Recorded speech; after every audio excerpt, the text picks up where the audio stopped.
Welcome to Mixed Media. We had so much fun talking about the 2021 Oscars that we talked for 2.5 hours. So before we get into it, I just want to say I decided to split it into two different parts. The first part being where we talk about the particular movies and soundtracks and the art itself.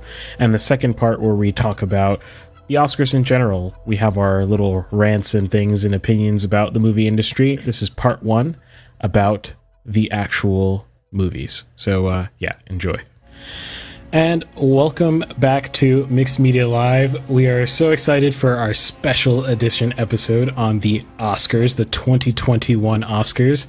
We've got a lot to say. There's a lot of talk about it, not really for good reasons mostly. So without further ado, I guess we'll all introduce ourselves and yeah, what we do. So Ben, if you want to start. Well, I'm a flute player and a media composer. I'm Nathan. I'm a programmer, game developer, and 3D modeler. Yeah, and I'm Irving. I am a filmmaker. I also own a media production company called Ariella. Do a lot of other media entrepreneurship stuff, like in the esports space. So before we start, a few housekeeping stuff.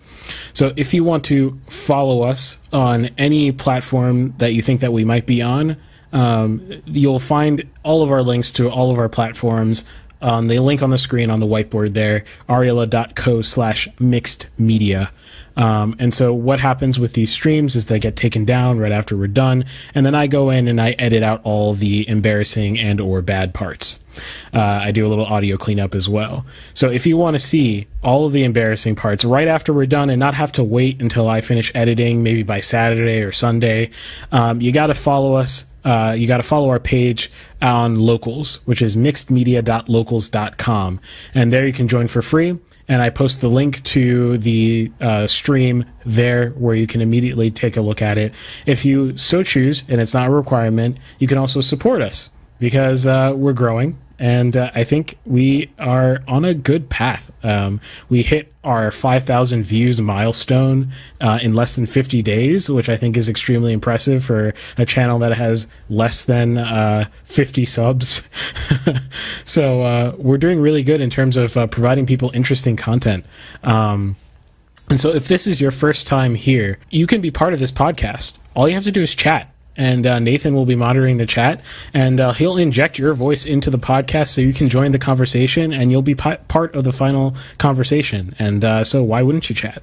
And so, yeah, that's really all I got for housekeeping stuff. Yeah, so Ben, if you want to take it away on the 2021 Oscars. Yeah, so I'll be looking kind of at the music for nominated for best score. I rarely actually watch the Oscars. I didn't watch it this year. You know, the overall presentation to me is not very interesting, and it doesn't give you anything if you're interested in the music. Occasionally, like, you know, they'll play 30 seconds from each score, like that's gonna magically tell you a whole lot about the music.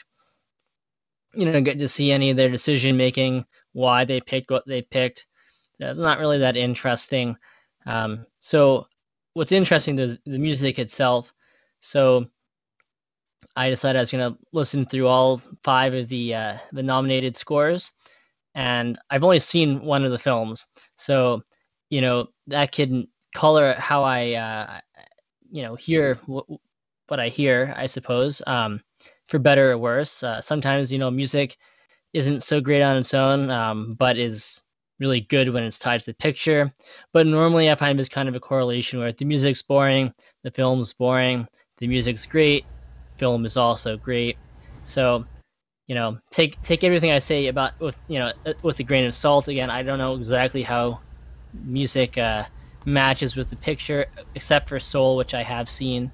I was going to say, you know, it's a very easy thing to say, to take everything you say with a grain of salt on the internet, but people tend to want to hang you if you don't say exactly what they think. I don't know how controversial any of my opinions are going to be, except for what I say about Soul. I don't think, my guess is that the average person is not familiar with like News of the World or Minari. So I don't know I don't know who will be upset about anything I say about those. Was But Soul the one that won? Soul did end up winning. I see, and you have something to say about that one. Interesting. I do. I'll say that I'm gonna go in the order that I listened to the scores, which Sure. I started with the one I wanted to hear first, and then I kind of followed what autoplay took me to on YouTube Music, which luckily YouTube Music figured out that I was listening to the Oscar-nominated scores, so it took me to the next one in that, in whatever order they chose. So I'll go through in that order, which does not mean best to worst. I'm actually going to start with the score I thought was the best, and I have no idea why it didn't win.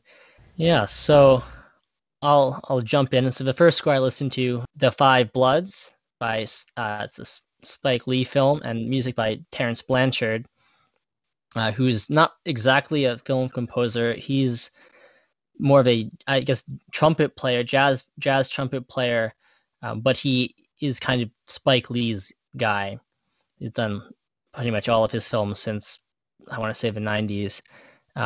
So, not a traditional film composer in that sense, not someone whose career is composing for film. Again, I haven't seen this film, so just my thoughts on the music.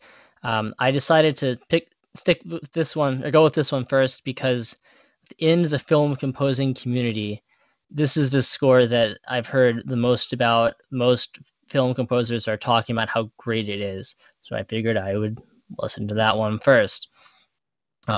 Interestingly, before in the lead up to the Oscars, I was reading different critics' opinions, and I tended to see was like will win, should win, could win, and it generally tended to be will win Soul, should win Mank, could win Minari. Nobody bothered to mention The Five Bloods, so I thought that was odd, given that actual composers seem to be raving about it.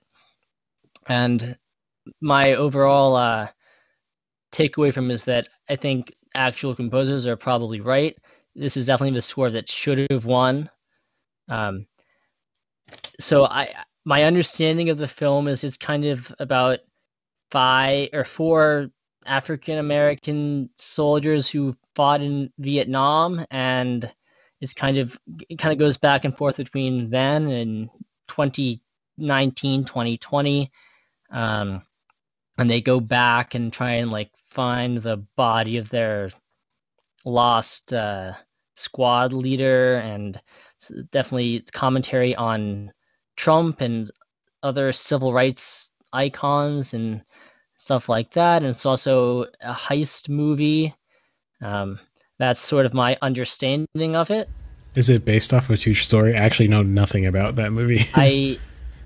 No, I guess from what I read, it was like a just script written by some people. It was supposed to be done in 2013, and then the executive producer walked away, and I guess Spike Lee eventually discovered it and decided to go with it and make it more of a commentary, I guess, on the African American experience. I don't know if just from that description I would be that interested in seeing it. I guess the reviews tend to be that the commentary is really good on commentary on social issues is really good, but it's too many different things with that and the heist aspect.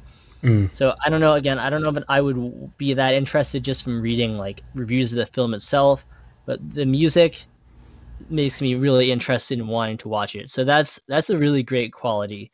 Only 2 of these scores really kind of had that effect on me where I listened to it and said, wow, I want to actually watch the film. I guess Spike Lee is very clear that he does not like electronic and synth-driven scores, and he likes orchestral scores, which is unusual these days.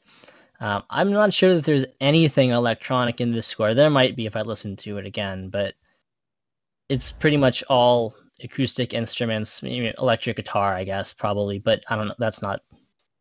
It's electric, but other than that, so kind of a rarity in today's musical world, and this was recorded just before COVID, so I don't think it would have been possible to.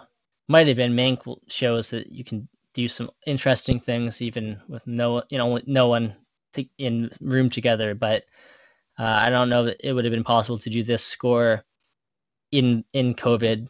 So it's as I understand, 90 member orchestra, which is pretty good size these days. So definitely the most orchestral score, which I'm a huge fan of. I like the orchestra. I don't like all ambient music. It also features Marvin Gaye songs. I think there are 6 songs of his that are featured very prominently in the film. Obviously not in the soundtrack, but that is apparently a very important part of the film and its music. The main thing that I thought was interesting about it is that not only is it an orchestral score, but it's a very melodic score. And the melodies always there. Most of them are really haunting melodies, a lot of themes running through it. I think mainly the melodies are being played by solo saxophone and a lot of saxophone, clarinet, and flutes. So also very unusual, even when orchestral instruments are used, tends to be strings and brass these days, not a lot of woodwinds. So it has kind of an intimate feel in an orchestral way. Some of these other scores have a kind of intimate electronic feel. So yeah, lots of melodies, lots of themes running all the way through it. And in general, they're really haunting themes. Like I got them stuck in my head immediately. And, I don't know exactly. I was trying to think of the adjective to describe most of them. And the best adjective I could come up with is bittersweet. I don't really know how that plays out with the film, if that's what the effect is when you actually see what's on the screen. But that's my takeaway of the music. It really feels like there's a sense of loss, probably stemming from, the experiences of surviving the war and then going back there, and also, just from the tracks, there's all like meditations on MLK's assassination and stuff like that. But there's also a sense of, I don't know if it's hope or like friendship. Maybe I'm being too abstract. Yes, I haven't seen the film, but there's some sense of something like that in the music, despite the sadness, and it's a really interesting quality that I don't hear in film music very often. You can find it more often in classical music. Now, when you listen to these scores, like, can you visualize particular scenes, or at least the moods of those scenes? I guess the question is, how clearly can you see the scenes? Yeah. Well, listening to the official soundtrack, it helps having the titles. So, if I have a title and the music, I feel like I often can get a sense of, like, at least the emotional content of the scene. Maybe not exactly what's happening. How important is that for like the judges? Do they heavily base it on the context of the song and how well it fits the actual movie? That's assuming they actually listen to the score. Yeah. Yeah. So okay. I don't, given like the enormous number of voters, if it's the entire Academy, I assume most of these people are not listening. They're probably listening to like the for your consideration disc that they're sent. They still send you like a CD, hard copy, I think. And I don't know exactly what's on that. Obviously, not that much. And all of these scores, except for Minari, are really long for official soundtracks. Most of them are an hour and a half long. That is very long for not even being all of the music. I mean, granted, they're long films. Like I think The Five Bloods is like 2 hours and 40 minutes, so a fairly long film. But that's a lot of music, and I cannot imagine most people sitting through all of that for all 5 of these. Yeah, definitely not. Especially because most of them are not even music people. I mean, a lot of these people are like not even. I mean, some of these people are even more technical than they are artisanal. That makes sense. Mm-hmm. And especially when you get to like News of the World, my goodness, if I didn't have like if I wasn't setting out to listen to the whole thing, there's no way I would have gotten through more than 5 minutes of it. It's all the same. But I'll get to that. In keeping with the kind of military theme, there's a lot of content that's, I suppose we could say, stereotypically American, especially Vietnam military material, but it's done in a really muted way. And I think from what I've read, I think that fits with how they're trying to turn it also into a commentary on the Black experience in Vietnam, where, you know, a lot of, I guess, African Americans feel like their contributions are kind of overlooked in most, especially in film, you know, films of about the Vietnam War, where it's a bunch of white guys running around and having adventures. So I know it's supposed to be a critique of that. So I imagine that's probably why that we get some of these, you know, typical military music gestures, but they're kind of muted under other things, not in your face like most other war films tend to be. I just thought it was really beautiful. Like I said, the melodies are generally really haunting. I got them stuck in my head immediately. It's definitely, of all of these scores, the most clearly defined. Like there are, you know, elements that like are clearly present you can pull out. It's not just like an amorphous blob of music, which is something that I'm always looking for in a score. I want the music to like have its identity.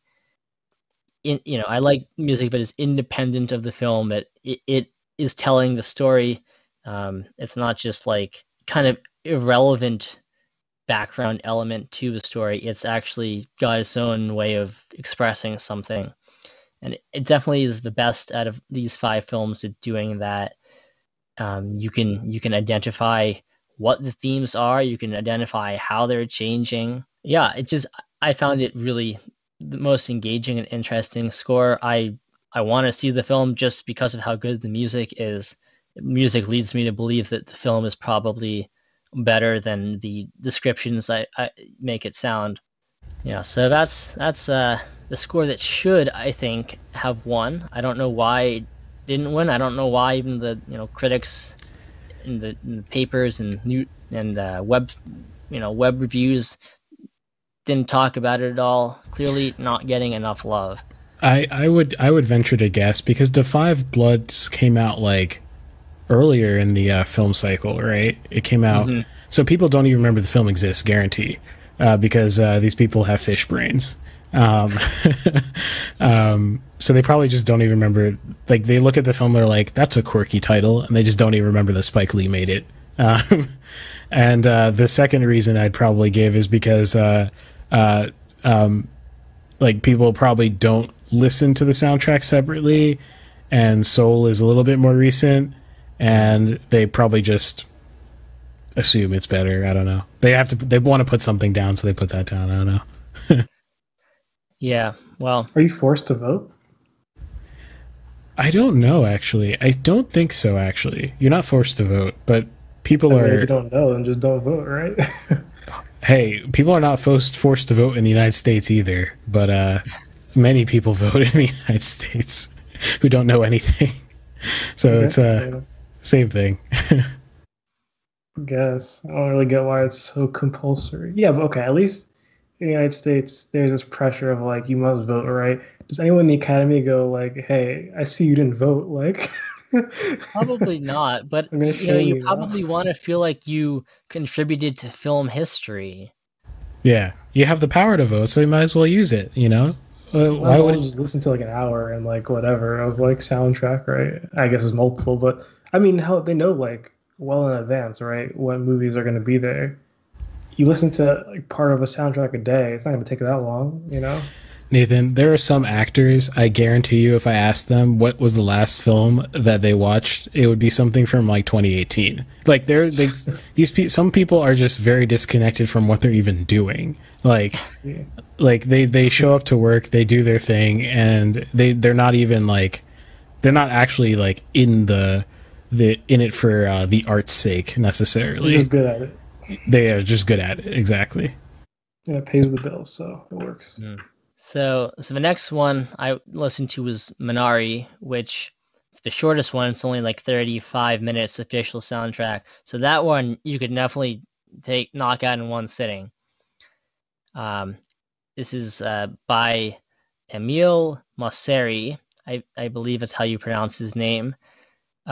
Not a. I have to look him up. He basically has no credits to his name. So newcomer to the film music world. Obviously starting off pretty well, getting the nomination. I know very little about this film.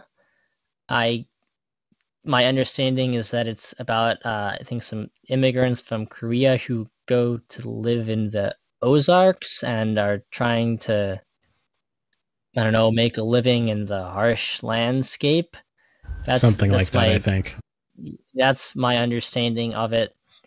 Um, the music, I don't get much from the track titles either. They're pretty cryptic. They're like the Garden of Eden, Grandma picked a good spot, birds slinging. Like, I don't know what that means. Not getting anything from the plot based on the titles. Um, the music itself, it has more definition than most of these other scores. Less definition than uh, less, concrete material to pull out of it than the Five Bloods, but more than the other scores. There's a really clear like piano part that continues through most of it, and it's very pretty. It's a much more ambient, atmospheric score. It's got a lot of synth, um, but it's done in a really tasteful and very very pretty way. So at least I'm getting from what I know from the description of it, um, and just from the music, I'm getting that the music is trying to capture something about the landscape, and like it's unforgiving, but it's also pretty. So yeah, and there's a lot of like natural cruelty, I imagine. I think that's part of what the film's about anyway, but you get some of that in there. Yeah, the piano though, kind of running through it is definitely like what kind of I guess is kind of the backbone of it, I would say, which prevents it from being too formless. There's not really any melody that I can think of or that stood out to me. Is it very electronic? Yeah, it's pretty electronic with like sprinkling of acoustic things and then this piano with heavy reverb. I think it's important that it has that piano backbone to it. It prevents it from being too wishy-washy, amorphous, like it's general like background ambient music. So I like that. Like my overall thought was it reminded me a lot of the film To the Wonder, a Mm. really wonderful Malick film. And I have no idea whether the film is anything like To the Wonder, but I could just imagine this being the score being written for To the Wonder. It has that sense of like beauty, awe in nature, and awe, I think, and mystery in kind of human relationships. To the Wonder wasn't written though, right? It was, or was it written? I don't remember. I don't. I think there's a little bit of original music in it, but not very much. I think mostly it's taken from existing music. Yeah, yeah, that's what I remembered. Yeah, so again, I don't know whether the film is similar at all, but to me, it really sounds like it has the qualities that that film has. So, it'd be interesting to watch. I wouldn't put it first on my watch list, um, but it's definitely a pretty score. I appreciated it being fairly short too, uh, just relative, being like a third of the length of all of these other scores. So yeah, I don't have too much more to say about it than that, but I Who definitely enjoyed it. who picks what ends up in the actual official soundtrack cut? Probably whoever's head of music at the studio.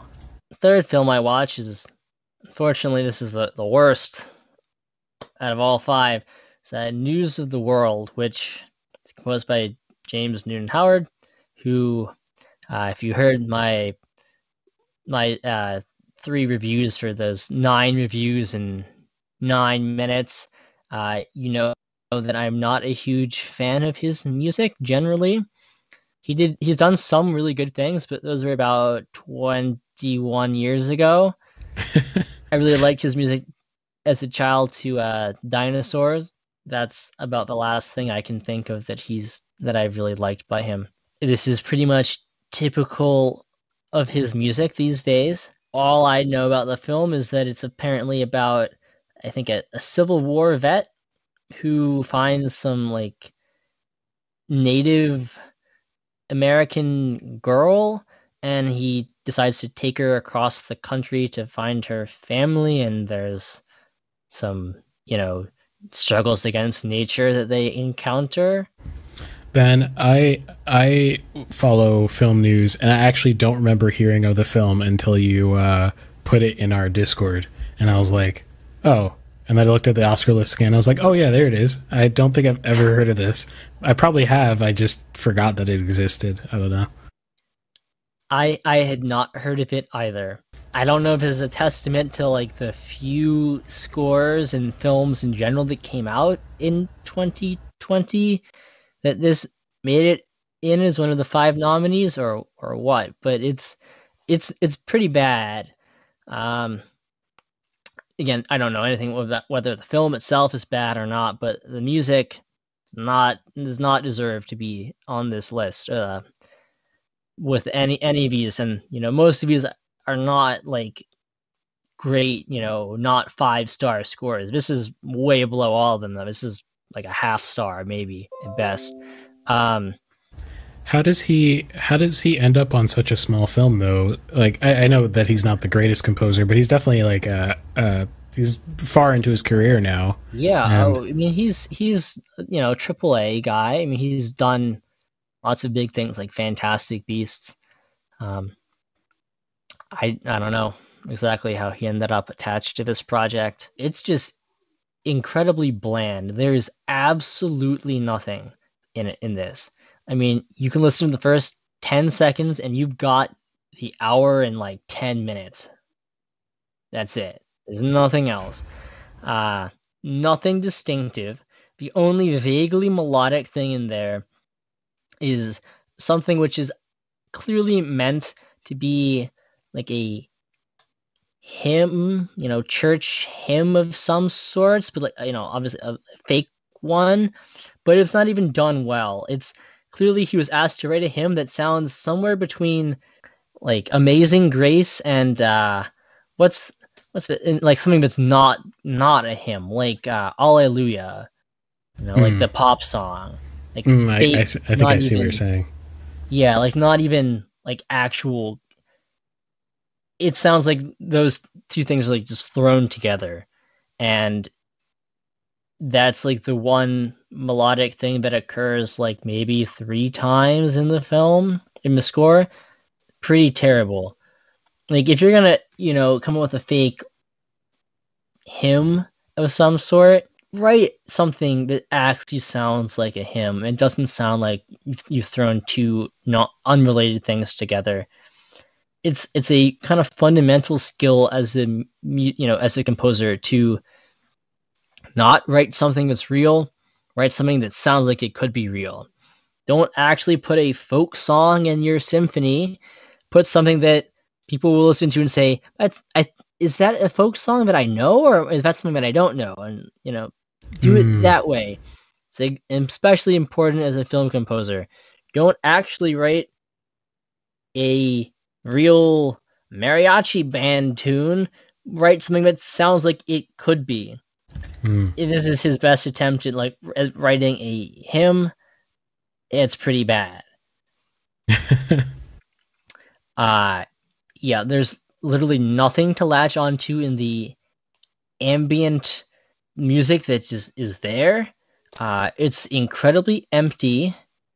It's like not a very thick texture. Just lots of very lots of reverb on these synths. The only vaguely dramatic part is the 9-minute long track called Dime Mountain, which I presume is probably the action heart of this thing. They have to cross this mountain and it's perilous. But it's really boring. It sounds like vaguely threatening for maybe 10 seconds. And then it's just the same thing. Nothing builds, nothing identifiable in it. It's really not tense. If that's supposed to add for tension, I mean, there's probably no tension on screen.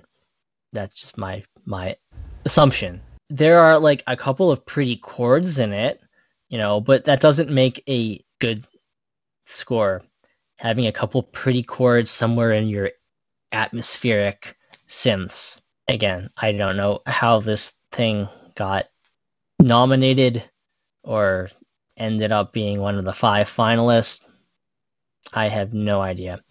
I do not recommend wasting your time on the soundtrack, and if the soundtrack is indicative of the film itself, I would imagine that you don't want to watch the film either. Is this one of the songs, or is this one of the scores that has a song that was nominated for Best Song as well? I don't think so. Okay, I was wondering if that hymn ended up over there or something. I think that would have been in the soundtrack if it was. But I do not recommend. Worst out of these 5 by far. 4th score I listened to is Mank, which is the other score that I listened to, and I said, thought to myself, I'm interested in seeing the film just based on the music. I definitely think it's the second best out of these scores. Not quite as good as The Five Bloods. This is one of the 2 scores written by Trent Reznor and Atticus Ross, a composing team. They also did the non-jazz music in Soul, so they got 2 nominations. And honestly, my first thought on hearing this, especially I listened all the way through Soul after Mank, but I knew Soul from having seen Soul. My first thought was, wow, they can actually write music. That says something about Soul. I know Irving has seen this film, so he can probably, fill in anything that I'm missing. But my understanding is that this is a film about the writer of Citizen Kane. So actually, the history behind Citizen Kane is a whole like cinema culture thing as a whole. I'm actually not very familiar with it, but I'm sure those in Hollywood, it's like, something to talk about.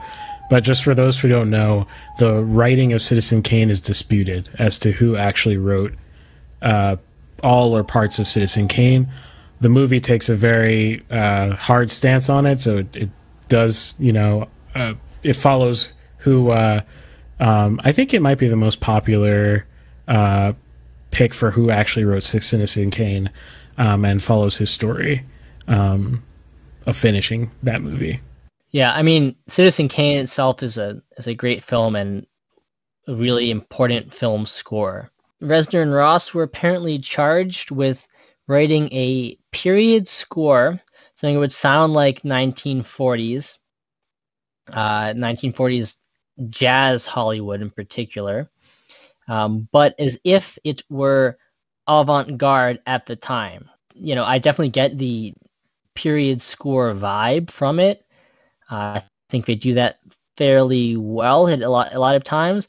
I don't get anything that would have sounded avant-garde at the time, but maybe I have to listen. I don't know. I feel like I'm pretty familiar with that era, but maybe I have to think again about what would be avant-garde, or they just didn't do that really.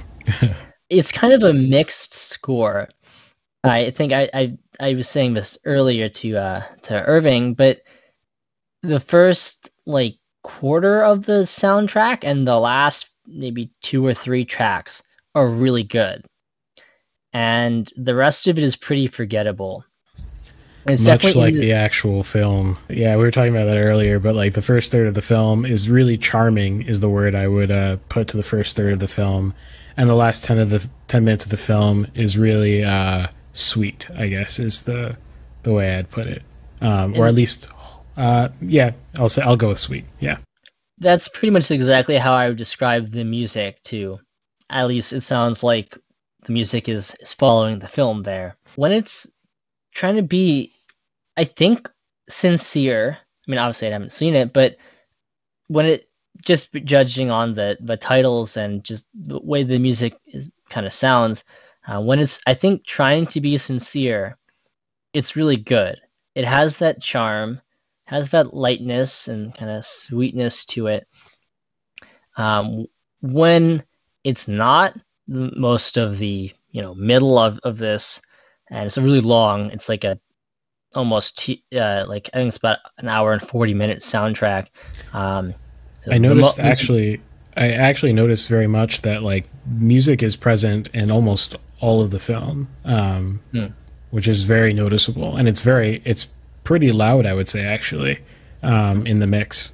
I wonder if that's kind of what contributed to it, because if you have a lot of people who aren't actually interested in it, or like, oh, I'm just need to vote for something.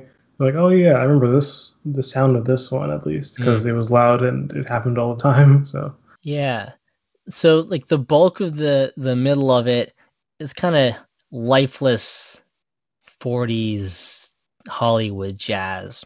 Like it does the right things, but it just doesn't have any like character to it. It doesn't have much bounce or, I don't know, anything defined. Some of that could be because of how it was recorded, and from what I understand, it was all recorded during COVID, and they ended up sending the music and the mic they wanted everybody to use, which must have been a pretty big investment. They sent it to all the musicians they had and had them record their parts on their own, and then through, again, what must have been a Herculean mixing effort, managed to make it all sound cohesive, like everyone was in the same room.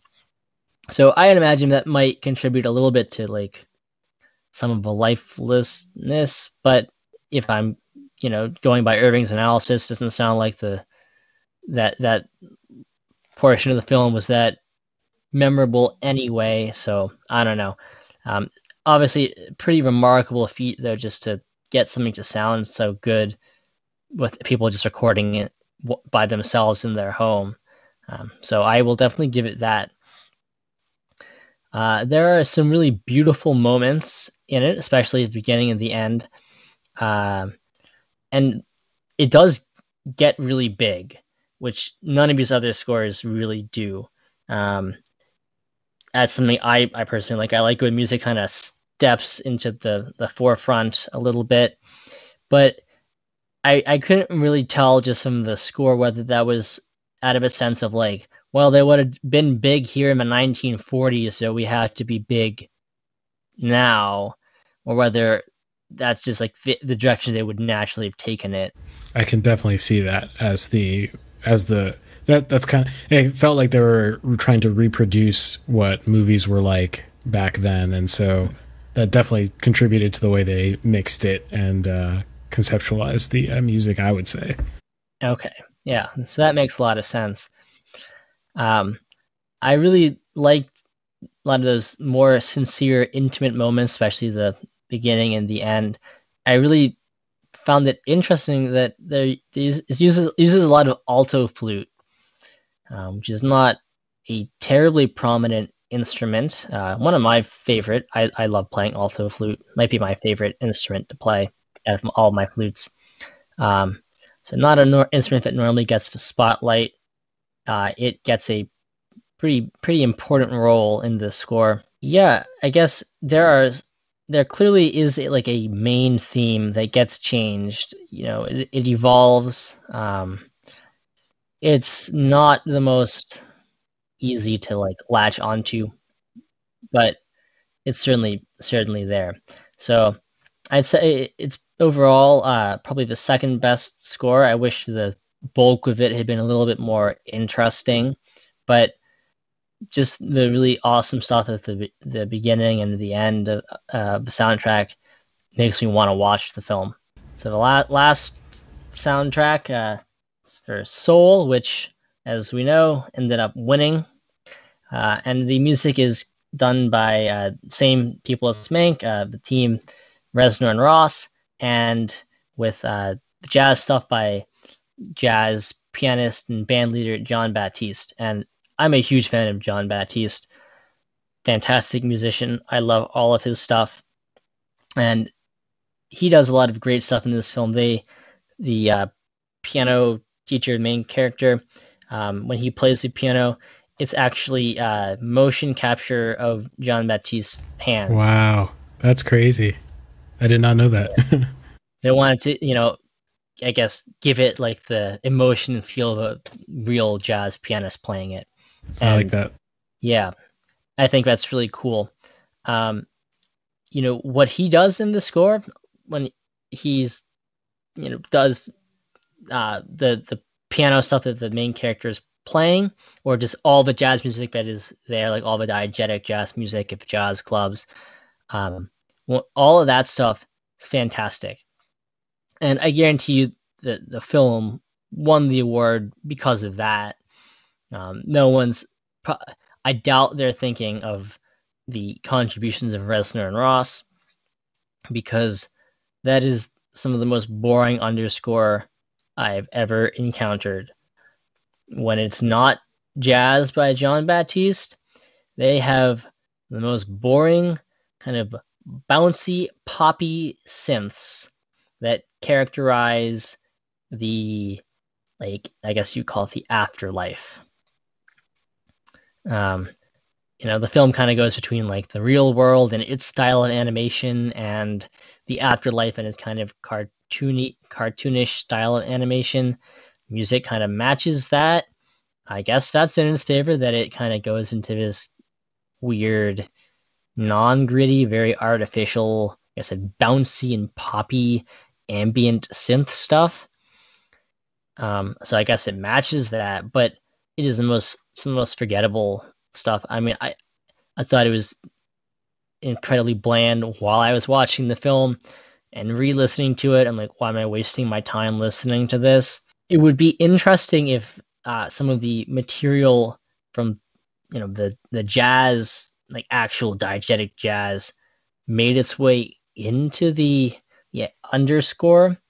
A lot of great composers have done that, like Morricone do this all the time, where pianist is playing, like I can't think of the name of the film. It's about a piano player. I'll probably think of it, but like the theme that the piano player plays, like works its way into the score. Like that's interesting. That doesn't happen here at all. Yeah. It was surprisingly electronic. Like it was extremely electronic. Yeah. And it just doesn't add anything. And the thing is, Rich, I noticed this, not even thinking about the music consciously when I was going into it, but I noticed that it was extremely electronic.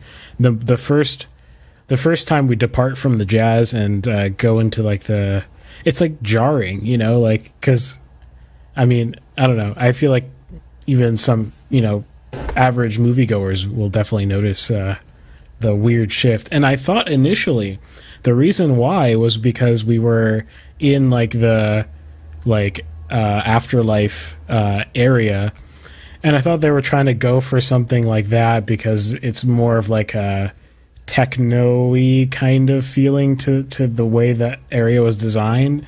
But then it kind of it permeates, I think, if I remember correctly, the entire film. So it doesn't even matter where you are. Yeah, the shift itself is fine if that's what they're going for, but even it becomes the underscore for everything, and it doesn't add anything to the story, which that's what we want. That's what Agreed. I think that's what any film director would want, the music to add something. So I wouldn't waste my time. I don't recommend you waste your time re-listening to it, other than listening to John Baptiste Jazz, which is great. I think the Academy is probably thinking, well, it's a nice feel-good movie, and it's about music, sort of. So, and it's got some cool jazz, so we'll give it the award, not thinking about the fact that the vast majority of the music is a wasteland of nothingness. I mean, I'll take it over News of the World, but that's a pretty low bar to clear. What'd you think of them in comparison to like other years in terms of overall quality? I think probably lower in general than at least the last few years. I think also the music tended to be way more ambient and less melodic, even though that's the trend generally, just that trend increased a lot. And some of that maybe is because of COVID, but I think most of these things were recorded before then, and I don't think that's real. I don't know if that's as much of not an excuse, but even an explanation for why. I think that's just the trend we're heading down. Yeah, it's very sad because like when I was watching Mank in particular, I was like, I just miss this. Like I miss, especially when it's done like for no reason, where it feels like there's no fullness of music just for no reason, just because that's how they decide to do it.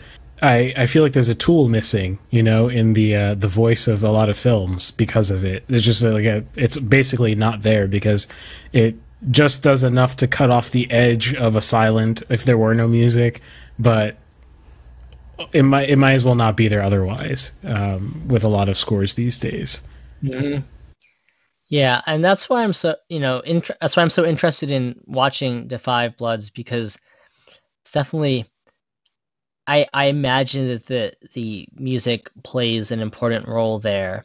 Maybe not as like obvious as it sounds like in Mank, but because music is so good, I just imagine that it has an important role in carrying the story in some way, and I want to see what that role is. So since I don't really have anything to say about this, since video game industry doesn't involve the Oscars, I was doing some research while you're talking about the Video Game Awards, which I guess is the equivalent. There's also the DICE Awards too, which I don't know much about.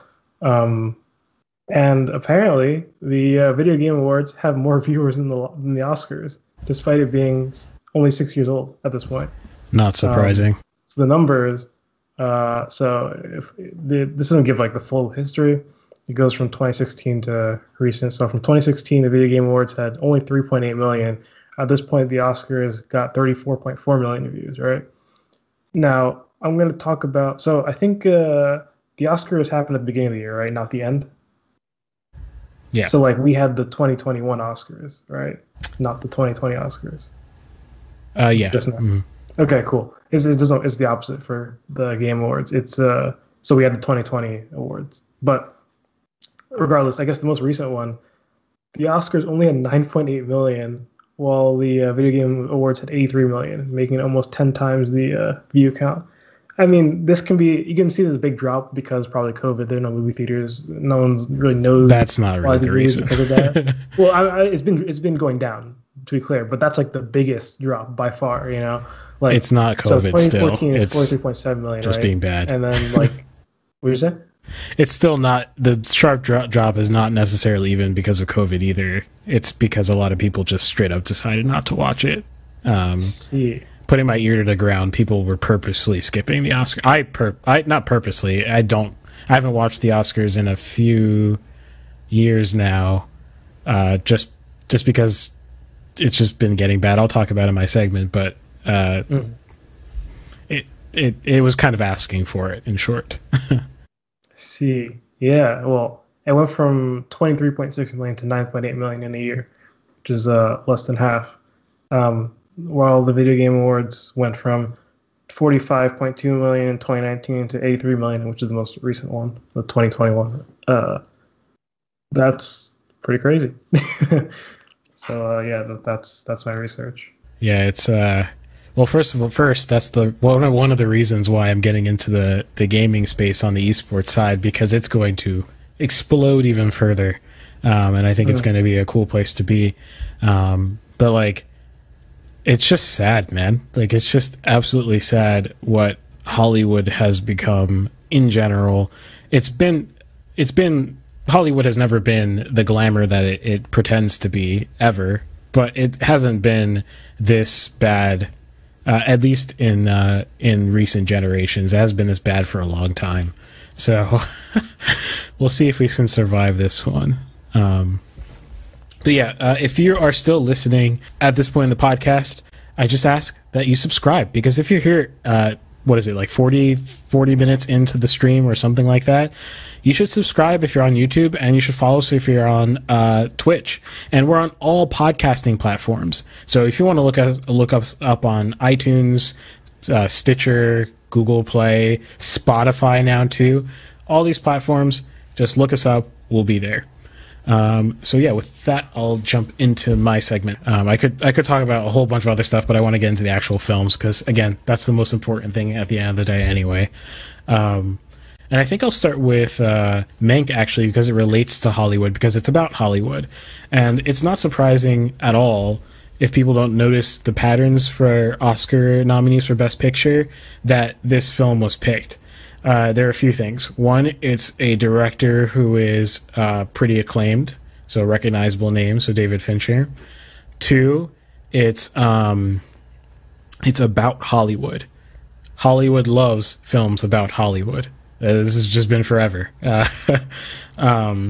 So easy nomination there. And three, it ideologically pairs very well with the current sea in Hollywood, which ties back to what I was saying before. It's just, the ideologies change in Hollywood, but the nominations always follow whatever ideologies are prevalent in Hollywood, and this is no different. And so that's why I think Mank got a nomination. Otherwise, I think the film is extremely wishy-washy.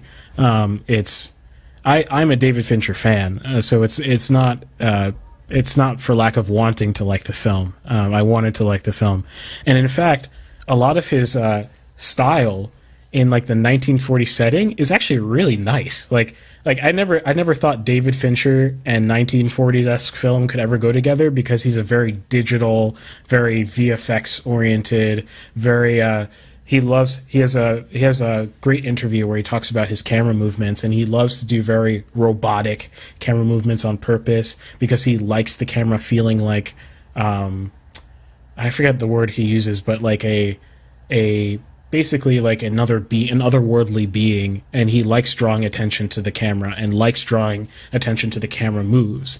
He likes the stagedness and the fakeness of cinema. He likes that, and he does that extremely well.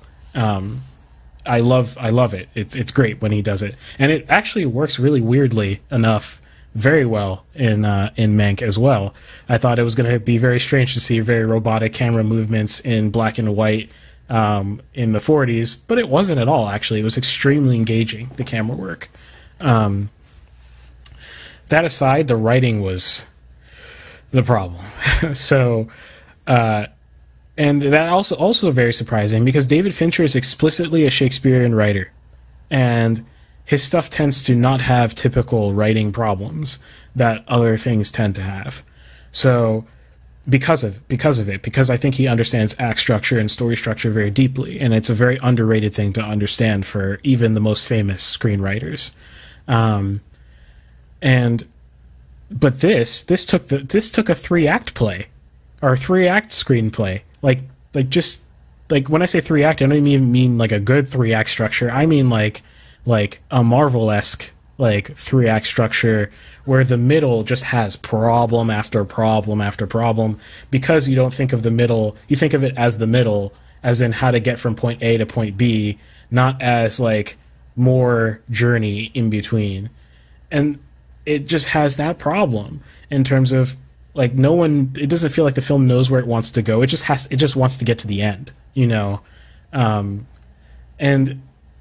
very, very forgettable moments. And it's such a shame, because the film in the beginning is extremely memorable, very charming. We have like this, I wrote this phrase down, the main character, Mank, or Mankiewicz, he's like a drunk teddy bear.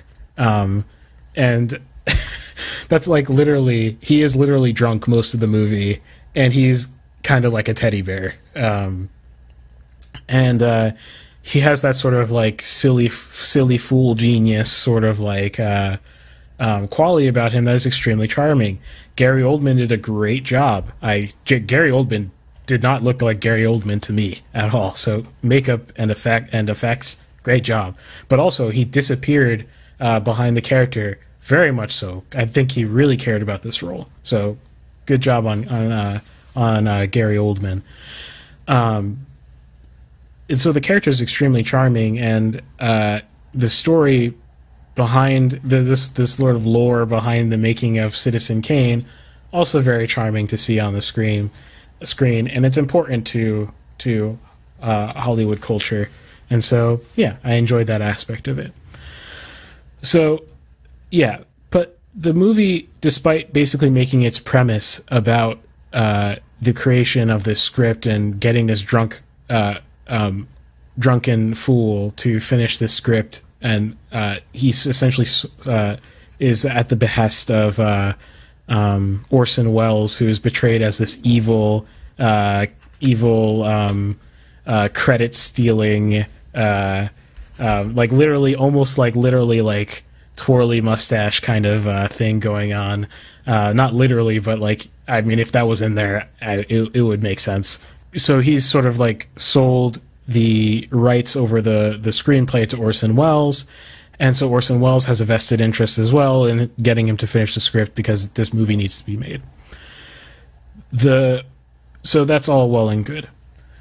The major problem comes where it just detours from that idea entirely, just completely derails in the middle of the movie. It just stops being about the screenplay. It stops being about Mank's past, him as a character. It stops being about that, and it becomes about politics. What? Like, so I was going to ask, there is a large portion of the soundtrack. It's like election day, election night crisis. I was going to ask, well, I wasn't going to ask, but now I guess I understand what on earth that refers to. Absolutely bizarre. I've seen a lot of stuff with injected political messages. This movie literally felt like this is apparently a passion project for David Fincher, which I believe from the first third of the movie and the last like 10 minutes. It's as if he took this script that he's had for years, and then all of a sudden he just ripped out the middle and then put this new middle in the middle of the film. It's not so much even, I despise the political messages in this movie deeply, but like even worse than that is just on the writing level. It literally just feels like it was just like placed in there, last minute or something like that. It doesn't feel right for the characters. It doesn't feel right at all. It's just the tone just shifts and everything. Do you think this was like producer tampering, or he actually just was like, yeah, that's a great idea? No, I don't think it is producer tampering, because I think this is largely funded by him. I think this was truly a passion project for him, and I don't think he was going to do this. From my understanding of the production, I don't know everything, so maybe it is. But from my understanding of the production, he was not going to make this film unless he could make it his way. Maybe he just, maybe he just has strong feelings about recent politics, which comes across very strongly in the film, and he just wanted to rip out the original middle of his film and put this middle of the film instead. Or maybe the real Mankiewicz was a very political person, and we just didn't explore that until like the middle of the film, I guess. I don't know. Either way, it doesn't work on a writing level, which is extremely surprising from a Shakespearean writer. It's just very weird. The aspects of the middle, it's like literally the film is just shouting at you. It's like literally just from in that middle portion, it's just like Republicans evil, just like pure GOP evil, bad, disgusting. And it has this weird conception of like communism and socialism that I've never seen. It doesn't even explore those topics at all, but it just, by force of presentation, again going to like the propaganda-y nature of it, it just asserts that socialism is this amazing thing and that communism is just wholly separate from it. Literally, there's like a one-liner in it where it's like communism is sharing the what is it? The famine or something like that. Communism is sharing the famine, and socialism is sharing the wealth. And that's just it. The film just doesn't explore the topic at all. It doesn't tell you easy. Why haven't we thought of this before? Like, if you're gonna make a political drama, I don't care. You don't share the famine. It's that easy. I really don't care that the film has that perspective at all. I don't care. It's just the fact that the film just treats you like an idiot and just like doesn't explore the actual politics and just assumes you're on the same page as the film. Like, I mean, you got to be deluded. That doesn't really make any sense to assume either, because then no, that's just, then the movie's point would just be to like reaffirm your beliefs or something. It's just just like, if you have these sincere beliefs, share them honestly, and if you gotta explore them before you just assert at me these things as if I like agree with them going in. It's just symptom of the very problems. And it's like, then you ask yourself, well, why did so many people not see this film? It's because you treated them like they're idiots. That's why. I'm not talking about party even wise. I'm just saying just people. Like, you treated them like idiots. Yeah, so that's what I gotta say about Mank. Very disappointing from David Fincher, who, he's got messages in the films I don't agree with, definitely. Things that he seemingly condones that I would never condone. That doesn't take away from me liking his other works. It's not about the literal message. It's more about just saying, I don't care about the art for an hour of this film. I'm just going to force my beliefs on you real quick. I can't explain it. It also doesn't have very good ratings from critics either, which I think is a testament to the fact that it's a writing problem. It's not necessarily even an ideology problem. So, yeah, sad. I actually don't even know how it got nominated other than ticking the boxes, like I said earlier. So, Soul was an interesting watch. I watched Soul after watching Mank, like, the morning after, and so I was like in a grumpy mood, because I was just like, is this how all the Oscar movies I'm gonna watch gonna be? And I was happy to know that Soul was not like that. In the same way, it was definitely not in the business of treating the audience like it was stupid, especially when you consider the audience to be generally younger. Although, if you're an adult and you think Pixar movie equals don't watch, you must watch all Pixar movies. Except for Cars 2 and 3. Do not watch those. Don't even watch Cars, really, but definitely not 2 or 3. I think Ben summarized it, but just to give it a one-sentence summary, Soul's a movie about a man a New Yorker, who grows up in the sort of jazz tradition, and his whole life is sort of centered around becoming an acclaimed jazz pianist. And this happens at the beginning of the film, so it's not a spoiler. And also, it's like the premise of the film. It's in the trailers. He dies very suddenly, accidentally, and he becomes a soul.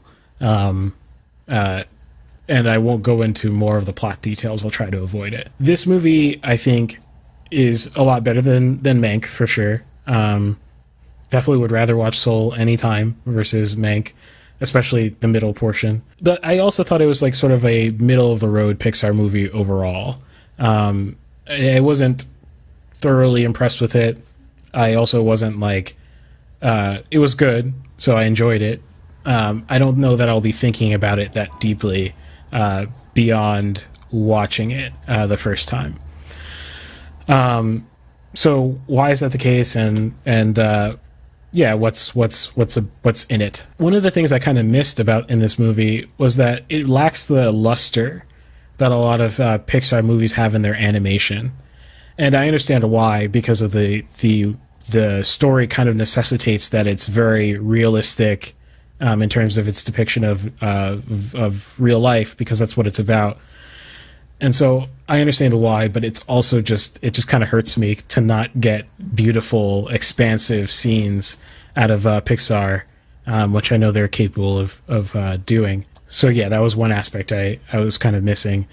Another thing is, like, the middle of this movie kind of felt kind of hollow to me as well. I think there was more pandering to children in the middle of the movie, which is actually not very typical to Pixar. I don't know what decisions sort of went into those writing directions in terms of the jokes that were chosen, and like kind of how long you spent figuring out the real world with someone who has never been to the real world.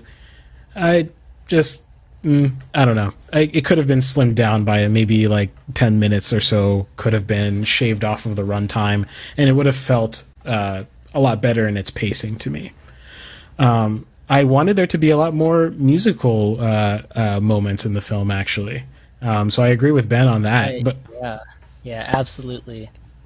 Yeah, and like musical numbers, like also just on screen too. Like I wanted there to be more musicality on screen. I want to see more of that, and even the moment in the film where he kind of goes into what's hit the zone, I felt kind of lacked, like in terms of visual impressiveness. I was like, yeah, you're conveying somewhat what it feels like to be in the zone, but like I feel like it's even more intense than even what they have on screen, which, you know, okay. But these are kind of nitpicks, I guess. I ultimately gave it I can't remember, 3.5 out of 5, which to me 2.5 is average. So 3.5 is actually a good score. It's just not like it's not a mind changing. Oh, the one aspect I really loved about the film, I forgot about this. I love, and this is just a Pixar thing in general, emotional intelligence for children. I love that about Pixar. It's wholly missing in a lot of kids' content. Maybe only Japanese filmmaking really has that sort of respect for the child to understand that they can understand complex emotions. This movie has a complex theme that is wonderful. It's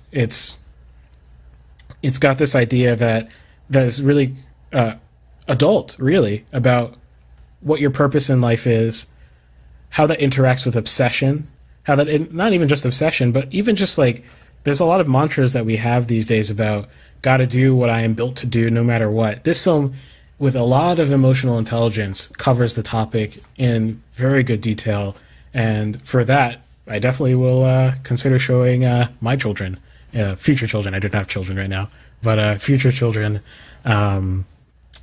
Soul, because I think it teaches good lessons. Any thoughts on Soul, guys? That was a quick one. Did you think the music, like the diegetic music, for people who don't know, diegetic music is the music that's like literally in the world of the film. Did you think that was effective, even if there wasn't a lot of it? I did. I thought it was great, actually. Those are the times where I was, on the edge of my screen more, and it was because of the music. I thought the music was great. Yeah, it's I really loved the segment where he's first auditioning for the role, and he slowly goes from timid, and it feels like a proper gradual losing of himself, which I really enjoyed. Really drew you into his mindset.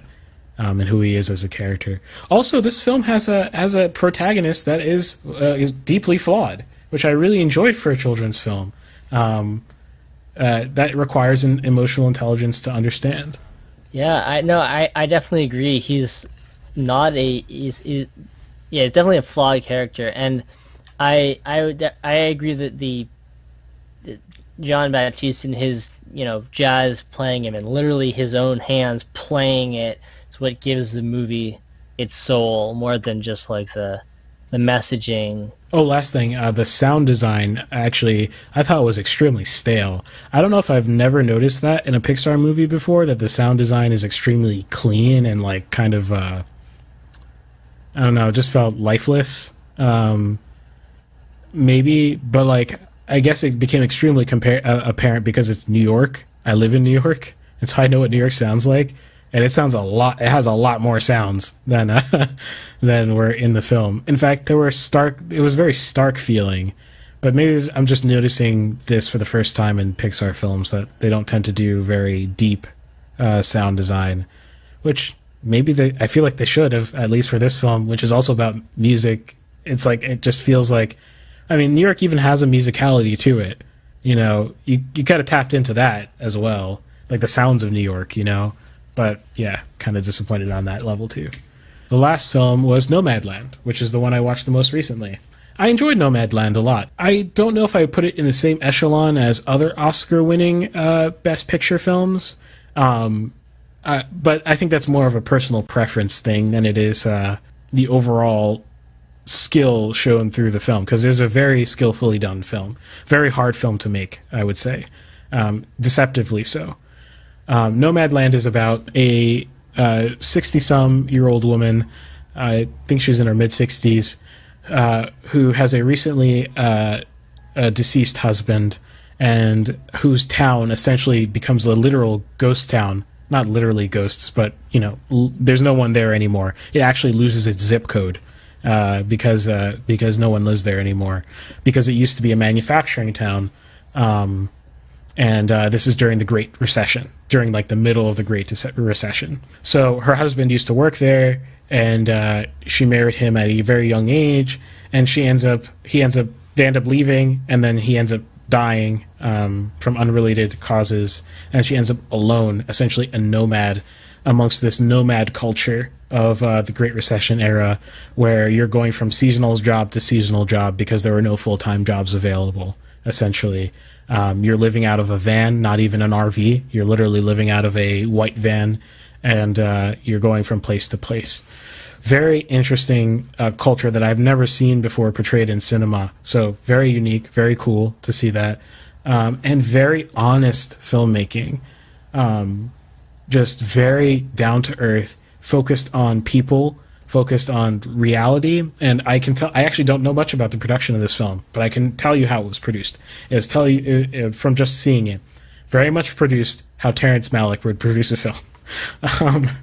At least partly. I think there's a lot more structure in the writing. It's based off of a book.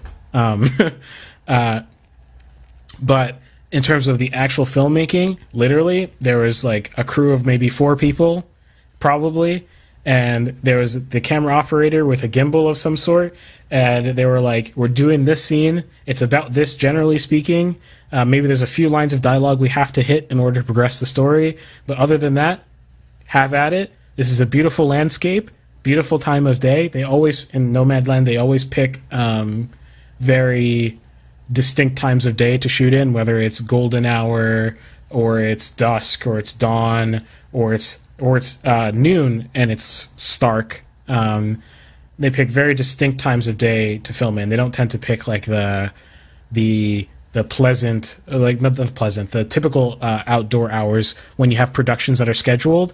For people who don't know, being a filmmaker, you don't schedule things in those weird hours unless you have to, because they're so fleeting.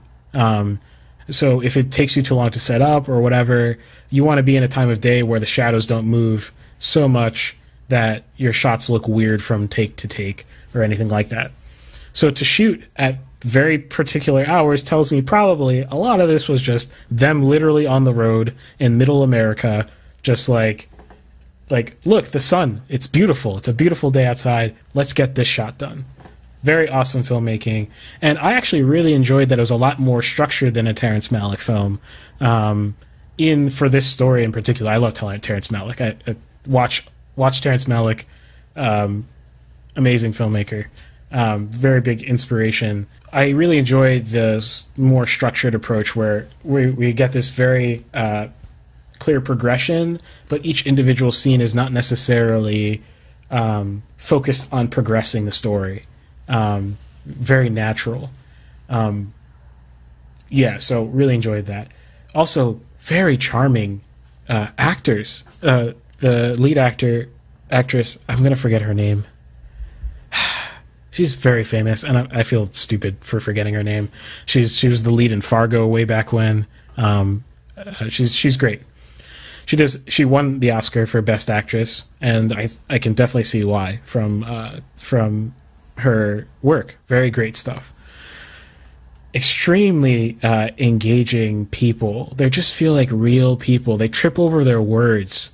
They trip over their words all the time, which tells me that it's probably Francis. Yes, Francis McDormand. McDormand. Yeah. All right, cool.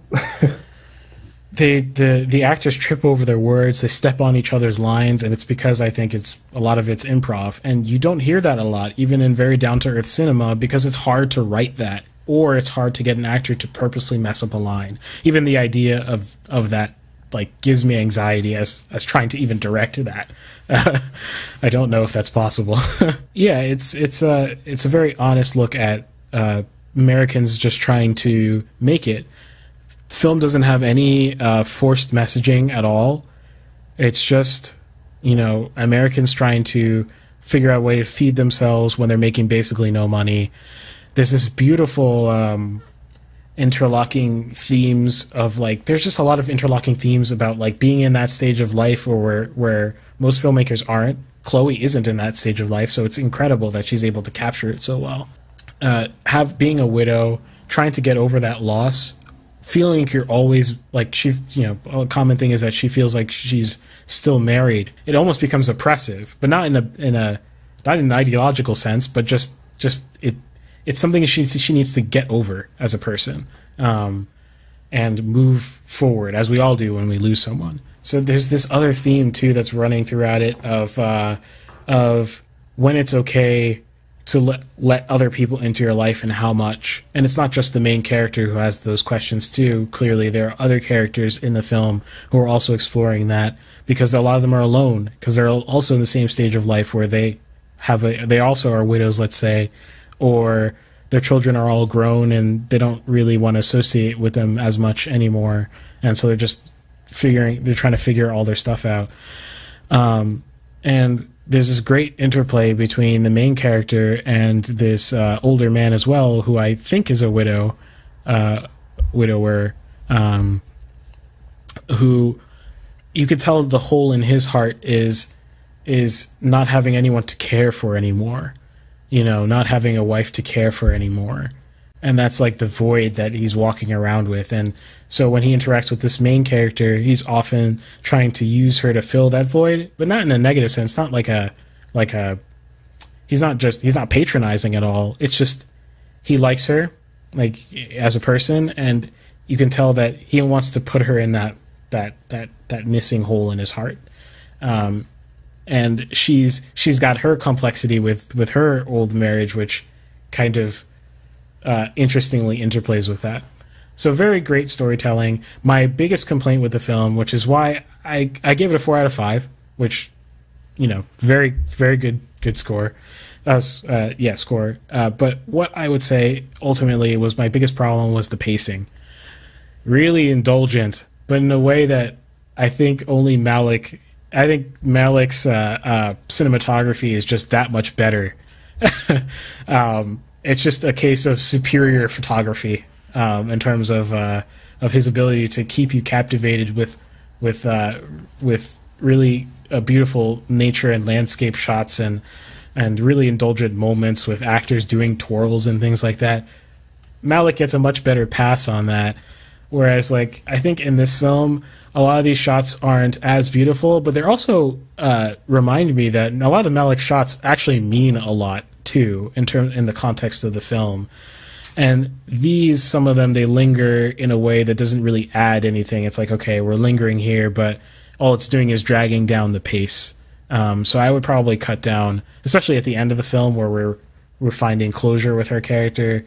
I would have wrapped that up maybe 5 to 10 minutes faster.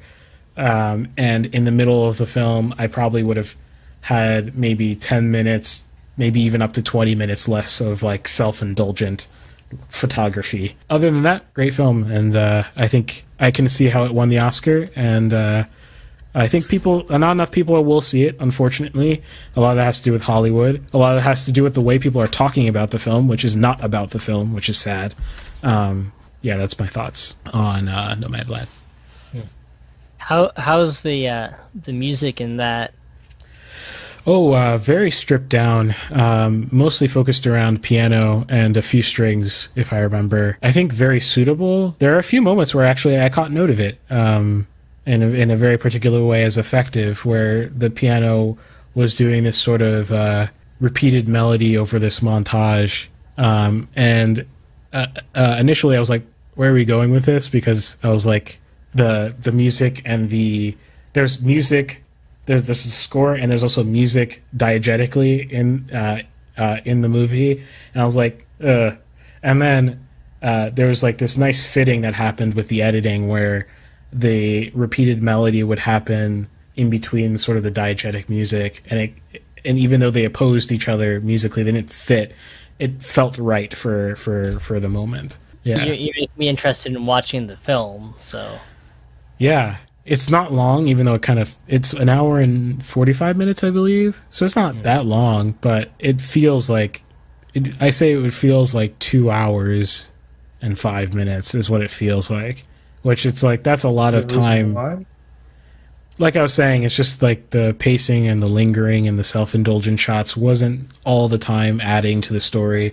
And if it's not adding to the story, it's got to be the most beautiful thing you've ever seen.